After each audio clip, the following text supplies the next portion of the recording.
Le grand Ansu Fati enfin de retour et de quelle manière? Déjà qu'en Ligue des Champions, pendant que son club se faisait laminer par Bruges, le gars est rentré en jeu et dès son entrée il avait claqué un but. Aujourd'hui pareil, il rentre en jeu à la 46e minute à la place de Lamine Camara et à la 46e minute il marque son premier but. Oui, vous avez bien entendu, il est rentré à la 46e et il a marqué à la 46e. Seulement 30 secondes lui ont suffi pour marquer son but. Et à la 82e minute, le gars il claque son doublé. T'as qu'à voir son visage pour voir à quel point le gars est soulagé. J'imagine même pas l'état dans lequel il devait être. Toutes les galères qu'il a traversées au FC Barcelone, le fait d'être remplaçant, les blessures, le prêt à Brighton et ensuite il revient à Barcelone, il essaie de refaire sa place, mais non, ça passe pas. Et il vient à l'AS Monaco dans un club en dessous du FC Barcelone, même si je me rappelle qu'ils ont tapé le Barça il y a un an. Et le gars il fait ses marques petit à petit, il n'est pas encore titulaire mais c'est pas grave. Pour lui c'est validé, maintenant on n'attend plus que Paul Pogba. J'imagine même pas la fusion, la connexion les amis. Et dites-vous que là pour ce début de saison, en 67 minutes les amis, c'est-à-dire 2 matchs, il a marqué 3 buts. 3 buts en 67 minutes. Imaginez un peu qu'il sorte une grosse saison. Peut-être qu'à tout moment le Barça pourrait vouloir le récupérer la saison prochaine, on sait pas. J'espère juste pour lui qu'il va pas se précipiter après pour aller rester au FC Barcelone. Parce que là-bas on sait très bien la concurrence qu'il y a. Et tant qu'il y a Rafinha et Lamine Yamal sur les côtés, je pense pas qu'il aura sa place là-bas comme ça facilement. D'autant plus que Marcus Rashford est en train de briller en ce début de saison lui aussi.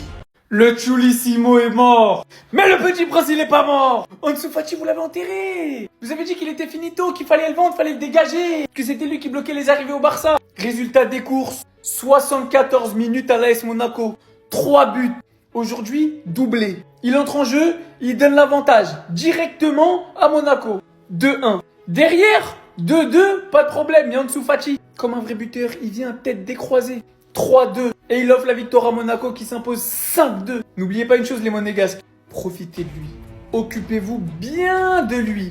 Mais n'oubliez pas qu'il reste à nous. N'oubliez pas que c'est un joueur du Barça. Et que si tout se passe bien, et j'y compte bien, il va retrouver une forme physique. J'ai l'impression que c'est déjà fait. Il va retrouver le chemin du but. J'ai l'impression que c'est déjà fait. Il va retrouver de la confiance en lui. Et j'ai l'impression que ça commence de plus en plus à arriver. Et derrière, il va pouvoir rentrer au FC Barcelone, le club de son cœur. Là où il est surnommé le Petit Prince. Parce que c'est notre Petit Prince. Et on attend tous son retour. Et cette fois-ci, il pourra briller pour de bon. Tous ceux qui disaient qu'il était finito, il n'y a plus de place entre eux. Il était pas nul. Il était pas nul. Il était juste au mauvais endroit. Si peu de temps de jeu, il a tellement tout remis en place. Un partout à ce moment précis. Ansu Fati qui vient couper une fois son entrée. Et quand on vous dit une fois son entrée, c'est même pas des blagues. Donnant l'avance à son équipe à ce moment précis jusqu'à ce que Metz réégalise 2-2. D'un formidable but cette fois-ci, d'une tête magnifique, bien puissante. Il vient littéralement offrir le 3-2 à son équipe à ce moment précis, à 8 minutes avant la fin du match, ayant donné l'avance à son équipe à 2 reprises, une fois être rentré sur le terrain. Ça n'a jamais été une question de niveau, ça a toujours été une question d'équipe. Oui, comme avec Anthony, oui, comme avec Colomboigny, la Juventus, et beaucoup d'exemples qu'on peut citer. Passé sur ces derniers mois, un si beau joyau ne pouvait pas s'atteindre aussi facilement, perdre ses qualités aussi facilement. En plus de ça, on peut voir la palette dont il dispose. Finition au pied, bon par la tête également. Hormis le fait qu'aujourd'hui il a gagné une place de titulaire indiscutable définitivement, attendez juste que Paul Pogba le rejoigne pour ajouter du caractère à cette équipe. Parce que là, c'est tout ce qui manque à Monaco. En tout cas, chapeau à tous ceux qui n'ont jamais perdu espoir en ce joueur. Parce que ça fait très très longtemps que beaucoup n'espéraient plus rien de lui. Ansu! Même Gavi te regarde les gars. La story de Gavi après le match exceptionnel d'Ansu Fati, il est déjà à 3 buts en 2 matchs. Et si, n'oubliez pas, Ansu Fati peut revenir encore au Barça. Hein. Il n'est pas totalement à Monaco. Le retour du Petit Prince, oui, on est en Espagne, on est loin. Mais on te regarde, on te voit. Monaco, vous pouvez perdre tous les matchs que vous voulez. Tant qu'Ansu Fati est performant, moi ça me va. Il a fait son entrée en Ligue des Champions.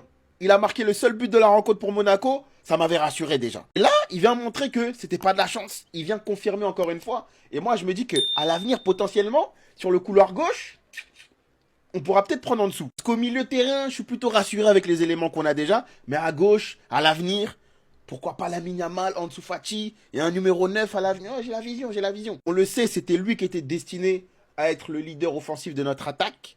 Malheureusement, voilà, il y a eu les blessures ou quoi. Lamine Yamal est aussi... Voilà, c'est révélé. N'oubliez pas qu'au départ, l'espoir, il était en lui. Il était en mon petit là. Donc bon, Ansu Fati, c'est bien, c'est le bon début. Il faut confirmer tout ça encore en Ligue des Champions. Je relance le débat Fati-Vinicius. Je relance le débat Fati-Vinicius. Qui va dire quoi, qui va faire quoi?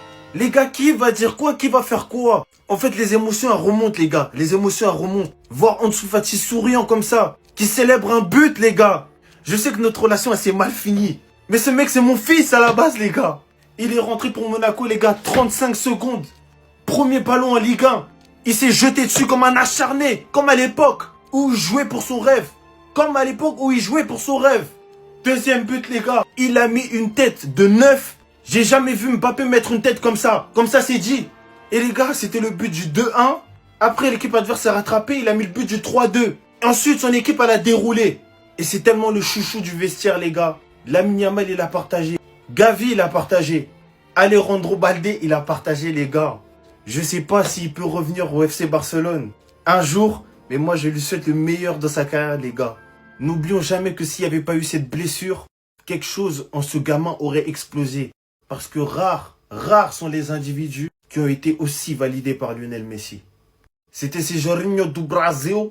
Et dites-moi ce que vous espérez pour Ansu Fati en Ligue 1. Bao! C'était avec ce numéro 31 qu'Ansu Fati se faisait adouber par Léo Messi lors de sa toute première saison au FC Barcelone. Et c'est avec ce même numéro qu'il va inscrire ses tout premiers buts en Ligue 1 sur son tout premier match. Et est-ce qu'avec cette arrivée d'Ansu Fati en Ligue 1, on serait pas sur un deuxième cas Greenwood?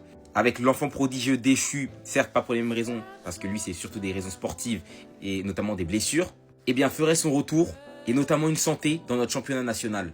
Parce que déjà lors de la débâcle de Monaco face à Bruges, Fati qui avait disputé ses toutes premières minutes, avait quand même permis à Monaco de mettre le but de l'honneur. Voilà, au moins ils ne se sont pas sortis avec un 4-0, mais bon, il n'y avait pas de quoi fêter le but. Eh bien aujourd'hui, pour ses premières minutes en Ligue 1, il y avait tout à fêter. Sur son premier ballon, il va venir inscrire son tout premier but, le but du 2-1, face à Metz. Metz vont égaliser, et c'est encore lui qui va mettre le but, qui va donner l'avantage à Monaco pour le 3-2. Et franchement, le Ansu Fati que je connaissais, s'il y avait bien un point où il était intraitable, c'était au niveau de la finition. Tête, frappe hors surface, il était clinique. Ça me rappelle bien de sa saison 2020-2021 où il fait un début de saison énorme. Et malheureusement, il va prendre une grosse blessure qui va l'écarter des terrains pendant un bon moment. Entre-temps, il a eu d'autres saisons jouées au Barça. Il y a eu le prêt à Brighton qui ne l'ont pas permis de s'imposer. Pourquoi pas redevenir le Ansu Fati qu'on connaissait au terme de cette saison en espérant que les blessures l'épargnent.